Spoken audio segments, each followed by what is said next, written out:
In this video, entitled roommate has no idea I left. If you don't do the senior project, then you won't walk during graduation. And my sister-in-law tried to hijack my son's birthday for her gender reveal party. Entitled roommate has no idea I left. So I moved in with my coworker. Working together about 3 years. She's almost 60 and I'm 23. On the first of the month. I thought it was going to be calm and chill considering her age and how much of an introvert I am.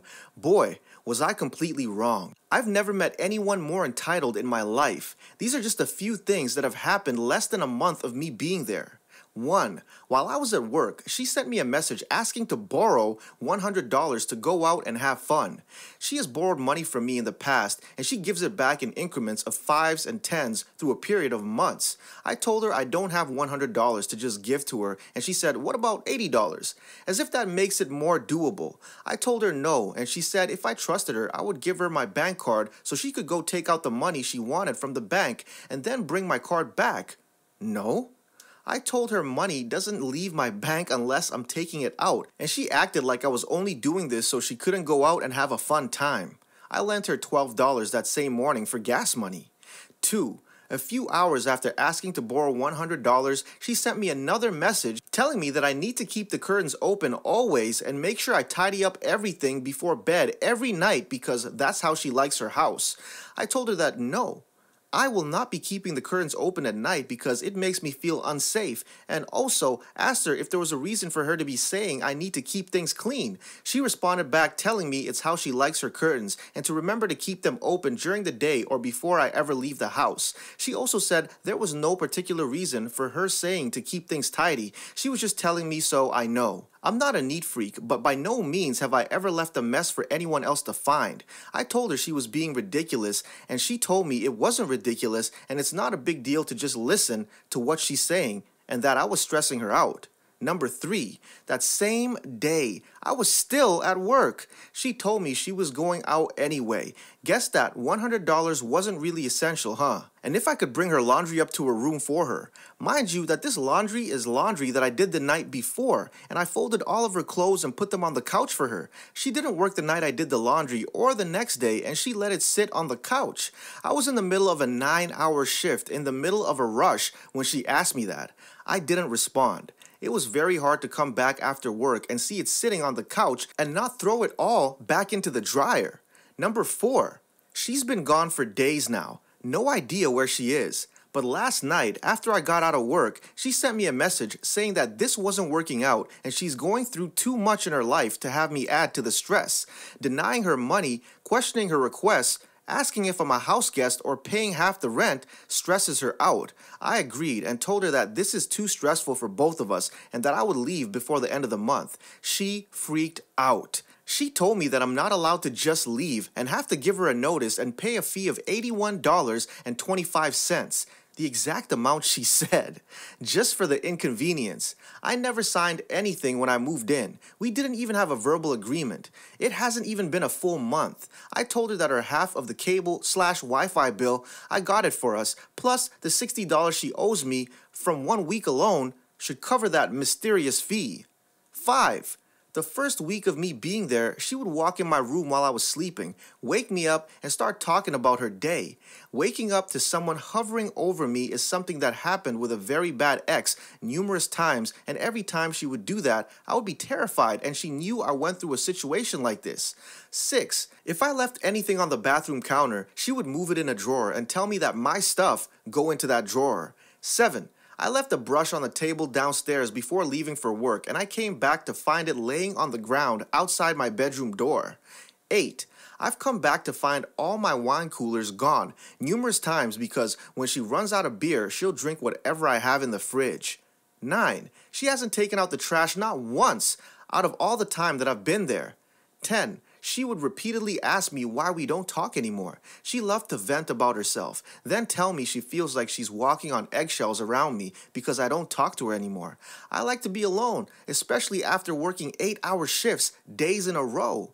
11. When I tried explaining how I felt to her, she would get extremely defensive and act like I was purposely trying to stress her out. She couldn't say how stressed out her life has been the past few months enough, and anything I did that she didn't want me to was just so awful to her and I was out to get her.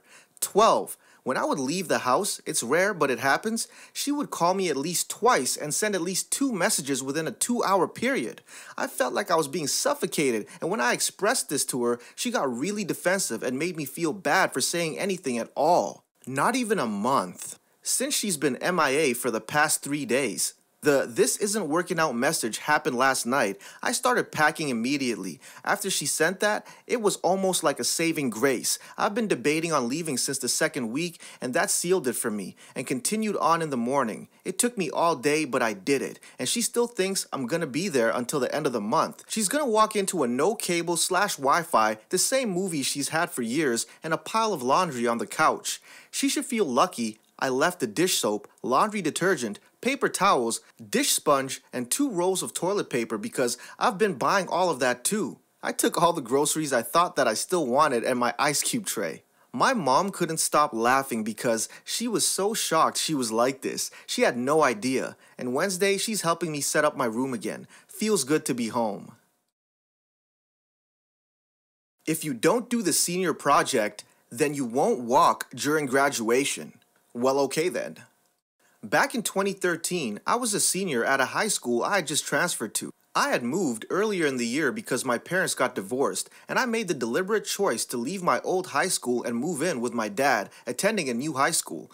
I won't go into much detail about the why, but it was my decision to leave my mom, my old school, and my hometown in the Bay Area and move into a small apartment with my dad. This comes up later. Normally, switching schools isn't a huge deal, but this was sort of a fast move. I wasn't able to take any of my AP classes I normally would have taken because they all had mandatory summer projects that I wouldn't have been able to do in a week. Additionally, a week into the school year, we were told about this stupid senior project that they wanted us to do. In a nutshell, there was some acronym like IMPACT or something, and each letter represented a value of the school. They wanted us to write about how IMPACT had influenced us in our time at the school. We were then told that we should not do the senior project. I heard this and thought it was stupid for a number of reasons, not the least of which being that I had only just gotten there, so their dumb acronym didn't mean anything to me. I brought this concern up to the lady telling us about the project, and her response was that I just figure something out or don't walk. Well, okay then. I brought it up with my dad, asked if he gave a hot shit whether or not I walked for a high school graduation. He did not, so I just figured that I wouldn't do the project. End of story, right? Wrong. You see, a few months into this senior project, they did a checkup on every senior. We just lined up in our home room to talk to some lady from the principal's office and told her how close we were to being done. When I walked up, I told her I wasn't doing it. She was confused. You're not going to do it? You have to. It's non-negotiable. No, it's not. I don't have to do it. But you won't walk if you don't do it. Yeah. Then we just sort of stared at each other, and she wrote my name down and shooed me away. I correctly assumed that this would not be the last interaction I had regarding this non-issue. Several weeks later, my suspicions were confirmed when I was pulled out of class and brought into the main office. They ushered me into the vice principal's personal office where she made a bit of a show of pulling out some papers. She told me that the meeting was regarding a misunderstanding I may have had regarding the senior project. She was apparently told that I didn't know what to do for the assignment, and I chose to boycott the whole thing as a result. I quickly corrected her and explained that I very clearly understood what they wanted me to do, but that I thought it was stupid and I wasn't going to do it. I also explained that I understood the penalty and was fine with it. She, like the first lady, seemed confused by this course of action and just let me leave, since there wasn't really much of a conversation to be had. A few more weeks later, I get pulled out of yet another class for the same thing. Again, I'm brought up to the vice principal for a one-on-one. When I get there, she looks like the cat that ate the canary. She begins, "So, I know you were in here a while ago and you said you didn't want to do your senior project?" "No," I interrupted. "I said I wasn't doing the project." Well, she continued, "We had a chat with your mother over the phone earlier this week. She told us that she really wants you to walk on your graduation." I was quiet for a moment. I live with my dad." "Right, but your mom said she'd like to attend the ceremony and see you walk." "I don't think you get it," I stated. "I live with my dad for a reason." If ever there were an expression that perfectly exemplified the dial-up tone, that's the face she made. After she collected herself, I was released and headed back to class. By this point, I was mostly just not doing the project because it was dumb. But them calling a family member to strong-arm me was crossing a line. On top of that, they tried to strong-arm me using a parent with whom I have no contact. I decided right then, no matter what, I wasn't caving in to their bullshit. Fuck that project, fuck the school, and the weird tactics they were trying to use. Though, in my anger, was also confusion. Why the hell did these people care so damn much about one guy not doing an optional assignment?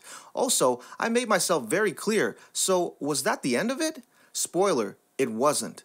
A few more weeks later, I got pulled into the actual principal's office. The principal, for reference, was one of those guys that try to make a show of being overly friendly and goofy, but to the point where it came off as superficial. When I got to his office, he was his usual extroverted self, greeted me and sat me down.